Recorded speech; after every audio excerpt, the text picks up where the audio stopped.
دا بل فلان کې په دې ستاسو په دې لښکر کې شته وي یو وي دا ستا خط دی که نه ټول خطونه یې ورته وښول وي دا موږ نه دي لیکلی چا راغوښتې موږ نه راغوښتې بهر کیف سخته مقابله دا میاشت غالبا چې بېګاله و میاشت ختلي ګمان دا کوم وریځ ده الله دې باران لم صبر ورکړي خو راتلونکي جمعه هم پکې راځي زما ګمان دا چې عاشوره به میاشتې پته نه لګي خو حکومت خو غالبا د اتوار ورځ ویلې ده خو یا به د خالي ورځ شي یا به د اتوار ورځ شي د عاشورې متعلق څه احکام دي بلې جمعه کې به درته ووایم خو دا میاشت د دې میاشتې د محرم چې کومه لسمه ورځ ده د عاشورې ورځ چې ورته موږ وایو په دغه شپه باندې حضرت حسین رضی الله عنه د خپل خاندان سره بیا مشوره وکړه او خصوصا خپل خور سره حضرت زینب رضی الله تعالی عنها هغې سره مشوره وکړه لیکن دا ګوره دا خاندان د نبی علیه السلام او کومه بهادري چې د نبی کریم صلی الله علیه وسلم په سینه کې پرته وه هغه بهادري د زنانه او د ماشومانو په سینو کې هم پرته وه ایرورې ته چې په کوم مقصد را روان شوی هغه مقصد دې څه که زموږ مقصد خو دا و چې د حق دپاره ځو او د باطل مرسته او ملګرتیا به نه کوو هېڅ پروا نشته که ته په دې لار کې شهید کېږې نو هېڅ پروا نشي شهادت خو مرګ دی که نه نو مونږ خو د مرګ نه خلاصېدی نشته که نن د مرګ نه بشو سبا به مرو که سبا نی بلوز به مرو بلوز دی بلوز به مرو نو خپل بچي سره زین العابدین علی ابن حسین بیماره مو ماشوم نوجوان کشر هغه سره مشوره کوي بچې ستا څه خیال دی ای بابا هېڅ خبره نه ده مرګ له یوه ورځ مقرر ده او داسې خبره نه ده که زمونږ دا مشران تاسو یا مونږ شهیدان شو نو خو یوه ورځ ورپسې وروستو را روانه په هغې به بیا یو بل سره ملاقات کېږي که خو تا چې کوم خوب لیدلی دی او خپل نیکه درته په خوب کې څه ویلي دی بس هغه خو خپل رښتینی که هېڅ پروا نشته بیا د خپل قوم ته یو ډېر افسوسناک تقریر کړی دی خپل چې څومره د خاندان خلک دي موږ خو د حق په لار کې راوتي یو او د عدل او د انصاف د حکومت د قیام دپاره خپل کوشش دی او د یزید د ظلم او د بادشاهۍ د نظام مقابله کوو هغه نه غواړو دا مقصد دی او خپل نیکه راته یو وصیت کړی دی په هغه وصیت عمل کوم هغې پسې راوتی او د کوفې د ظالمانو خلکو راغوښتې مګر چې دې را سره دوکه وکړه خو دا خبره ده چې ما د خپل نیکه نه او ما ته خپل نیکه نه دا روایت رسېدلی دی چې کوم انسان د الله په لار کې جنګ وکړي هغه ته شهید ویلي کېږي او شهید په دنیا کې مړي لیکن د خدای په نس جمدی وي نو که موږ ته دنیاوي مرګ میلو شي نو دا زما یقین دی چې موږ به د الله په نس جمدي یو هېڅ پروا نشته زمونږ اخیری انجام مرګ دی خو که د شهادت مرګ موږ ته میلو شي زمونږ ملاقات به د خپل نیکه سره وشي زمونږ ملاقات به د خپل پلار سره وشي او زمونږ ملاقات به د بدر او د خود د شهداو سره وشي چې هغه زمونږ دپاره ډېر لوی فخر دی او بیا خپلې خیمې چې څومره وي نو هغې نه ګیر چاپېره اور بل کړه یو خندق یې وکنه او په هغې کې لرګي وغورځول اور یې بل کړه دې دپاره چې هسې نه څوک بدبختیان د شاته نه حمله وکړي نو هغې کې هغه خندق سره خیمې خښې کړې وې او په هغې کې چې کومې زنانه او ماشومان هغې ډېره کړي هسې نه څوک ظلم وکړي او زمونږ په زنانو باندې څوک زیاتې ونه کړي حمله ونه کړي او بیا هم د هغې لښکر سره مخ په مخ شو او تقریبا د نبوت د خاندان چې څومره نارینه خلک و نارینه سوا د علی ابن حسین چې امام زین العابدین ورته وایي چې دی بیمارو او دی په خیمه کې پروت و د هغې نه ما سوا چې څومره ټول شهیدان شو نوبت بن نوبت او بدبختیانو پې اوبه هم بندې کړې یو مقام کې چې تږي شو نو دا آواز یې وکړی ظالمانو یو تپوس ته نه کوم تاسو په ما د فرات د دریاب د اوبه بندې کړي وی دا اوبه خو خندیران هم څکي او سپي هم څکي ځکه دریاب نه خو دا ټول حیوانات اوبه څکي هغه اوبه چې خندیران او سپي څکي د پیغمبر په نوسیم بندې کړي د خدای نه نه یېرېږي لیکن هغه ظالمانو په زړونو کې هغه د پیسې او د هغه مشرۍ او د دولت هغه نشه وه دا ټول شهیدان شو او د شهادت نه پس بیا هم پرې نه ښود سر یې ترې پرې کړ د حضرت حسین رضی الله عنه نه او هغه سر یې یوړ عبیدالله ابن زیاد ته دې وخت کې په مدینه منوره کې یو بیبي د مشکات شریف حدیث دی هغه خوب ویني یو دومه نوم یې دې وخت کې ما نه هېر دی وی راپاڅېدم ډېر هیبتناک خوب مې ولیدم څه خوب دې ولیدم وی نبی کریم صلی الله علیه وسلم میں پا خوب تولی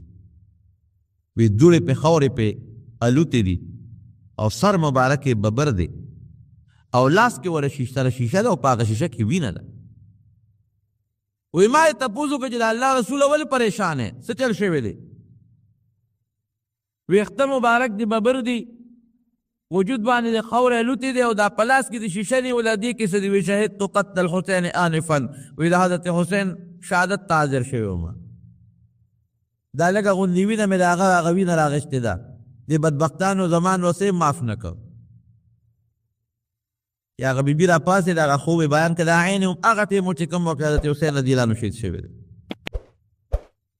سر یې یوړو عبیدالله ابن زیاد ته مخامخ کېښود یو خانک کې را سر پروت و یو چوکۍ راواغشته او دې پوزې له ول داسې رابروله چې سم شوې که نه شوې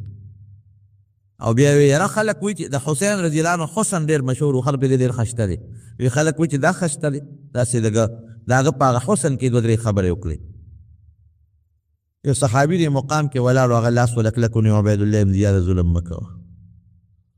زما د قسم پاللی کې د دې مخ نه ښکلې مخ بل نشته او زما د پرب ذوالجلال قسمي ته چې دا کم شونډو لا دا چوکه رابرې ما په دې خپلو سترګو له دواړو جهانو سردار مبارک لیدې کې دا شونډې ښکل کړي او ته چې کمې پوزې لا غزار رابرې زما د پرب قسمي چې ما د نبي علیه السلام مبارک پوزه لیدله تا نه دی لیدې دغسې ولکه څنګه چې د حضرت حسین رضی الله عنه هغه خاندان نبوت یې ټول راواغېسته او بیا هغې له څه تحفه تحائف هم ورکړل مدینې منورې ته رخصت کړل لیکن رب العالمین دا هغه عبیدالله ابن زیاد نه هغه بدل سورو د کې دننه دننه واغېست یو فتنه کې رب العالمین دې مردار کړ مړ شو قتل شو یو بل فوجي لښکر کې یو راوي وایي زه ورغلم سرونه مې کتل وی قسم په الله چې سرونه پراتو پکې د عبیدالله ابن زیاد سره پروت و یو لوی اژدها خامار مې ولیده وی هغه خامار داسې روان دی او په سرونو کې نه نوځي رانه نوځي یو سر بویي بل سر بویي بل بویي بل بویي وی نیغ ورغې د دغه ګورنر د عبیدالله ابن زیاد پس پیمو ابین که او بیا راووتله او بیا ورله بیا بویي که او پس پیمو کې دننه هغه خامار ورننوت په حقیقت کې په دې میاشت کې د نبی کریم صلی الله علیه وسلم د دغه نبوت د ګلونو سره دا انتهایی ظلم شوی دا زموږ د مسلمانانو دپاره یو ډېر لوی عبرت دی یو خو مسلمان له دا عبرت دی چې د چا زوی د چا رور یا څوک په خپله دغسې د یو باطل په مقابله کې د کافر په مقابله کې ګیر شي د هغه دپاره دا د حسین رضی الله شهادت عبرت دی او دویم د حق د باطل په مقابله کې د حق د مرستې دپاره ودرېدل دا زموږ د مسلمان دپاره لوی عبرت ښیي ورونو یو خبره تاسو ته وکړم زموږ خلک عموما په دې وجه په لسم د عاشورې په لسم باندې مونږه غم کوو او څوک په دې باندې غمونه کوي او څوک د غمرازۍ اظهار کوي یره وی په دې ورځ باندې حضرت حسین رضی الله عنه شهید شوی دی څوک تورې جامې اغوندي او څوک جلاګانې کوي او څوک فریادونه کوي شریعت کې دا ټول څه ګناه دي داسې به نه کوئ ما ته تېره جمعه ویلو یو انسان په یو ورځ کې شهید شي دا د دې خبرې نښه نه چې دا ورځ سپیره ده د جمعې په ورځ چې څوک مړ شو نو جمعه نه سپیره کېږي هغه انسان بختور دی چې رب العالمین ورته جمعه ورکړه یا د عرفې په ورځ باندې څوک شهید شو دا به نه وایي چې د عرفې دا ورځ سپیره ده نه دا انسان بختور دی چې رب العالمین د عرفې غوندې ورځ وله ورکړه دارنګې حضرت حسین رضی الله عنه د شهادت ته وجه نه بېشکه د هغه شهادت داسې شهادت دی چې دویم که اسمان ماتېدی نو په دې مات شوی و که ځمکه شلېدلې نو په دې به شلېدلې وه لیکن په دې وجه دا ورځ یا دا شپه سپېره کېږي نه دوی بختور چې رب العالمین د عاشورې غوندې بختور ورځ باندې هغې د شهادت ورکړه او د هغې شهادت تر قیامته پورې مسلمان ته په تاریخ کې یو لویه دروازه کله پرېښودله. د دې ورځې متعلق یو څو ضروري مسایل دي خو بله جمعه پکې راځي انشاءالله هغه به راته بله جمعه وویم. صرف دومره ده چې که چېرته دغه دا ورځ د اتوار راتله دی په دې ورځ روژه نیول بهتر دي. ډېر لوی اجر او ډېر لوی ثواب دی پکې. نبي علیه السلام او صحابه کرامو به د دې میاشتې په دې 10مه باندې روژه نیوله خو په اخري کال چې کله وفات کېده نو فرمایلی وي لئن بقیت الی قابل لاصومن التاسعه وایي که آینده کال پاتې شم نو زه به د 10مې سره 9مه ورځ هم روژه ونیسم. نو 2 ورځې روژه نیول پکار دی. هغه د روژې فضیلت او اجر به انشاءالله آینده جمعه کې درته وویم. یا چې نور د دې ورځې متعلق کوم شرعاً د سنتو څه مسایل دي خو که چېرته دا ورځ د خالي وه 10مه نو بیا د جمعې پر ورځ روژه ونیسئ. جمعه او خالي که ورځ د اتوار وه نو خالي و اتوار روژه ونیسئ. یعنې د دې میاشتې 9مه او 10مه 2 ورځې روژه نیول پکار دي. مستحب دي او ډېره لویه فایده ده پکې. پته به ولګي چې یاره دا کومه ورځ ده. عموماً په دې کې حکومت هم چې کوم اعلان وکړي هغه هم رښتیا وي ځکه حکومت د شیعګانو پکې خپل دا قصې پسې وي دوی پکې خپلو امام بارګاهونو کې دا جلوسونه وباسي نو هغې هم پوره کوشش کوي چې اصلي ورځ 10مه کومه یوه ده. نو به هر کیف چې کومه 10مه ورځ وي نو هغه 10مه ورځ او 9مه ورځ 2 ورځې کوشش وکړئ نفلي مستحب ثوابي روژه ونیسئ. ډېر لوی فضایل او برکات یې دي. بله جمعه کې درته بیان نه کوم.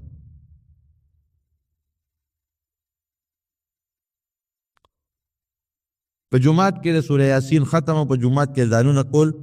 یو بل ګوټونو کې دا څنګه دي دې باره کې باران ودرېږي او که نه دا زموږ د صوفیه حضراتو طریقه ده. دې بزرګانو څه قرآن حکیم کې یا په حدیثو کې د دې ذکر نشته خو زموږ د صوفیه او حضراتو یو طریقه ده. بعضې کتابونو لیکلي دي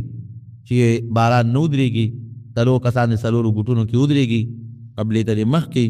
یو کس د سوره یاسین شروع کړي چې مبین ته ورسېږي نو هغې دې بانګ ووایي 4 بیا دې بل مبین ته ورسېږي بیا دې هغه 4 واړه بانګونه ووایي.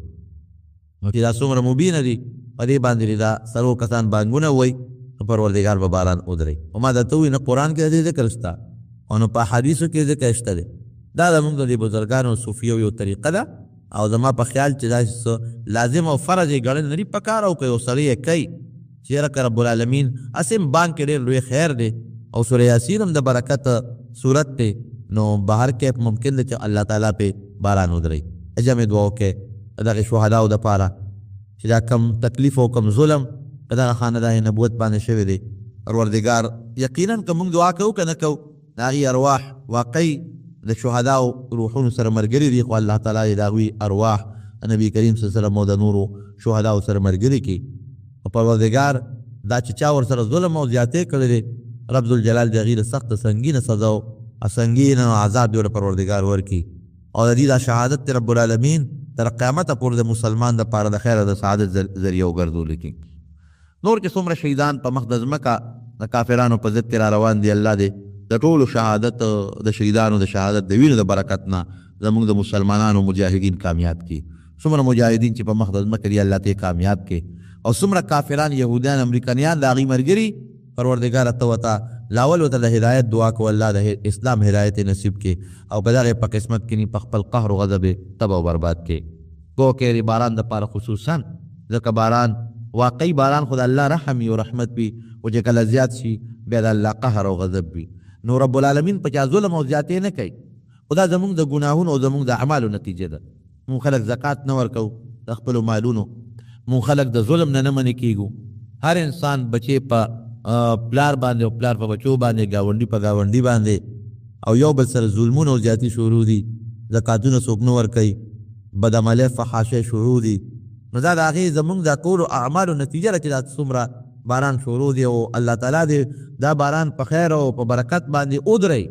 یعنې تاسو یقین وساتئ که دا باران همدغه جاري پاتې شي نو څومره کچه نه چې پخې کوټې هم نه ټینګېږي. او بلکې پرون خو زما ذهن کې پرون داسې دا سوال کوم زم پروردګاره په دې وخت کې زلزله مه راولي. یعنې که زلزله په دې وخت کې راله یقین وکړه چې دا کچه او پخې ټولې به یې غورځولې.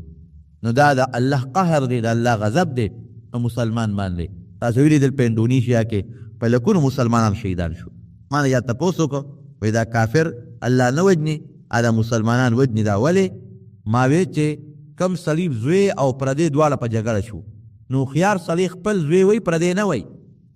خپل له سزا ورکوي خپل له ورکوي نو آخرت خاصم د مسلمان دی خو په دنیا کې چې کومې فحاشو کومې بدعملۍ روانې دي نو کم از کم دنیا کې بیا رب العالمین دی خپل مسلمان له سزا ورکوي. د کافر آخرت نشته او د مسلمان آخرت شته دی. نو رب العالمین دی موږ د خپل قهر نه وساتي، یا الله موږ د غضب نه وساتي. الله زموږ د اعمالو د وجې نه که دا باران په موږ وي پروردګاره موږ د خپلو ګناهونو توبه وباسو. الله دا باران بند کړي، یا الله ته بند کړي، یا الله ته باران له صبر ورکړي او پروردګاره د خپل وطن او د خپل مسلمانان د خپل حیوانات د خپل غریبانان پروردګاره د خپل غضب او د خپل قهر نه محفوظ کړي. که څومره مریضان یې دعا ورته وکړي چې الله وله شفا ورکړي، څومره قرضداران دي رب العالمین دې قرضونه خلاص کړي، څومره مسلمانان حج له تللي دي او یا هلته پاتې دي یا راغلي دي دعا وکړي چې د ټولو مسلمانانو الله قبول شوي حج نصیب کړي. چې کوم هلته ایثار دي الله دې په خیر و عافیت رسولي کړي او زمونږ د رب العالمین د بیت الله حج نصیب وګرځولي کړي. وصلی الله تعالی علی خیر خلقه محمد و آله و اصحابه.